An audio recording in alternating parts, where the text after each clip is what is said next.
Assalamualaikum warahmatullahi taala wabarakatuh dan salam sejahtera kawan-kawan. Saya doakan semoga semua kawan-kawan sihat dan gembira selalu.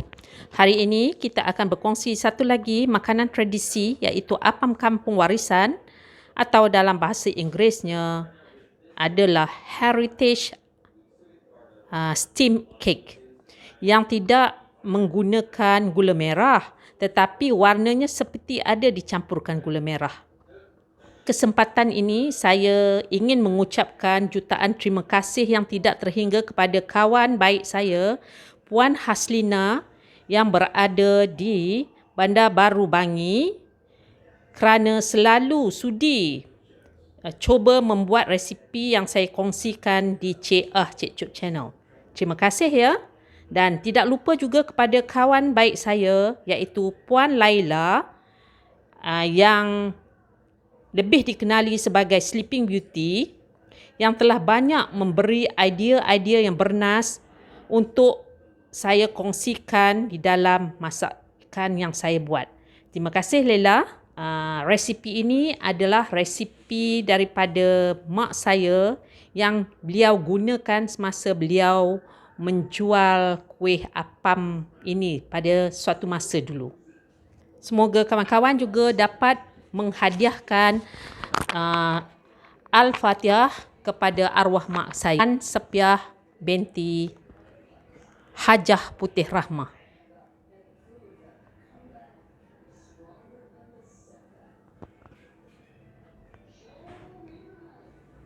Bahan-bahan untuk membuat apam kampung warisan ataupun heritage steam cake adalah saya menggunakan cawan metrik 1,5 cawan tepung gandum, setengah cawan gula pasir dan soda kuih ataupun kita panggil baking soda ini sebanyak setengah sudu makan. Saya menggunakan sudu yang ini.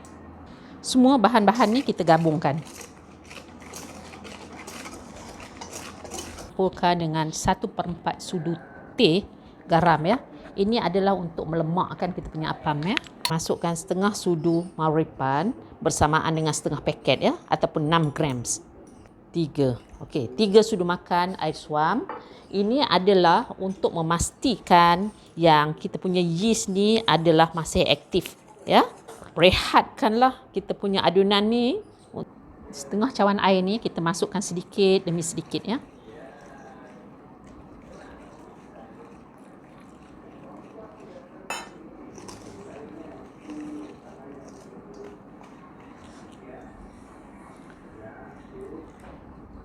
Dan masukkan juga kita punya adunan, kita punya yeast tadi.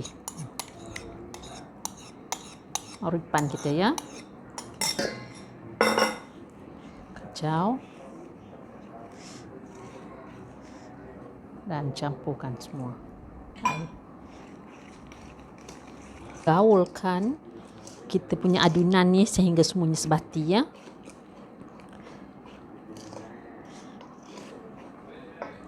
Macam ni lah dia punya kepekatan atau tekstur dia. Jika adunan kawan-kawan terlampau pekat, tambah sedikit dalam 1 sudu makan air. Ini okey lah macam ni ya. Tutup adunan apam itu dan kita akan perap adunan ini ataupun kita rehatkan adunan ini selama 2 jam. Inilah rupa adunan apam warisan setelah diperapkan ataupun direhatkan selama 1 jam.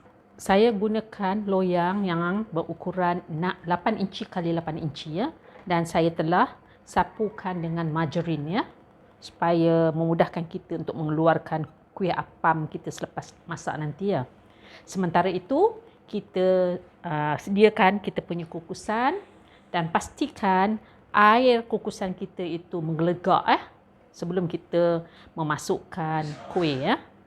Inilah rupa adunan kuih apam kita selepas 2 jam ya kita rehatkan. So kita tengok ya. Tengok dia dah betul-betul kembang lah ya. Lembut je. Jadi kita buat terbalikkan dia begini adalah dengan tujuan untuk mengeluarkan udara ataupun angin yang berlebihan masukkan dalam loyang. Kita ketukkan 2 kali, 3 kali. Okey. Jadi kita nak bagi dia sama rata lah. Okey ya. Kukus apam dengan api yang kuat selama 30 minit. Setengah biji kelapa parut yang berwarna putih dicampur dengan sedikit garam. Kelapa parut akan dikukus selama 5 minit untuk mengelakkan kelapa parut ini basi cepat.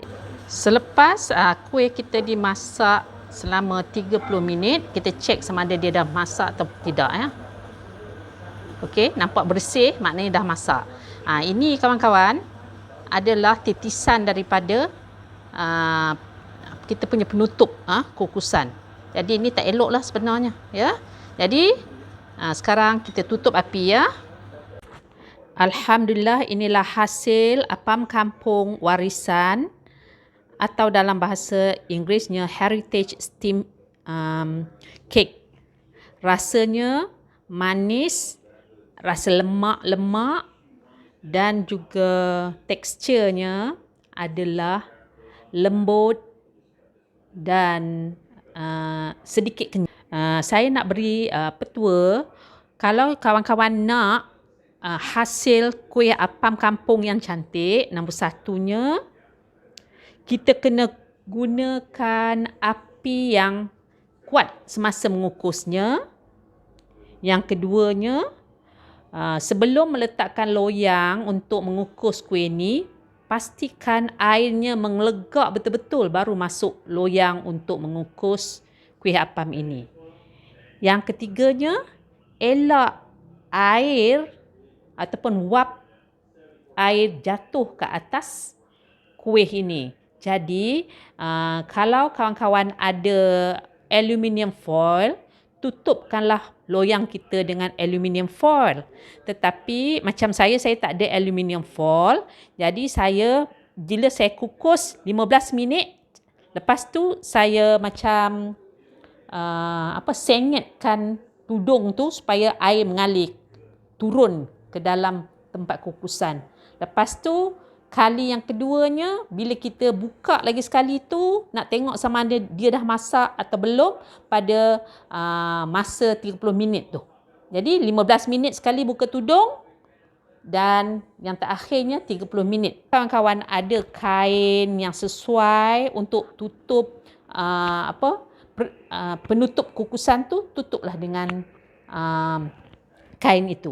Lagi satu, kawan-kawan kalau buat kuih ini dengan sukatan yang banyak, ya, dia boleh disimpan sejuk beku. Jadi kita kukus kuih ni, lepas tu kita potong besar mana yang kita nak, simpan dalam airtight plastik, lepas tu masuk di dalam tempat pembeku.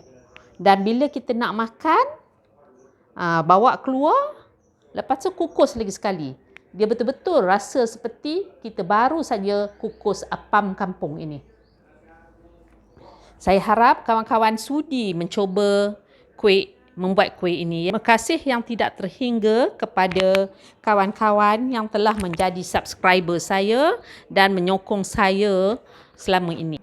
Oh, lupa, saya nak kongsi dengan kawan-kawan macam mana rupa kuih kita ni ya. Okey. Ambil kuih ni dengan tangan ni ya. Okey, 3 cara ya. 1, kuih dan kita bubuh dia punya dia punya kelapa yang telah kita kukus ya. Kita makan macam ni kan. Potong dan ambil kelapanya macam ni. Kita boleh makan cara potong kuih tu dan kita cicah macam ni. Cicah macam ni. Macam ni. Kita golek-golekkan.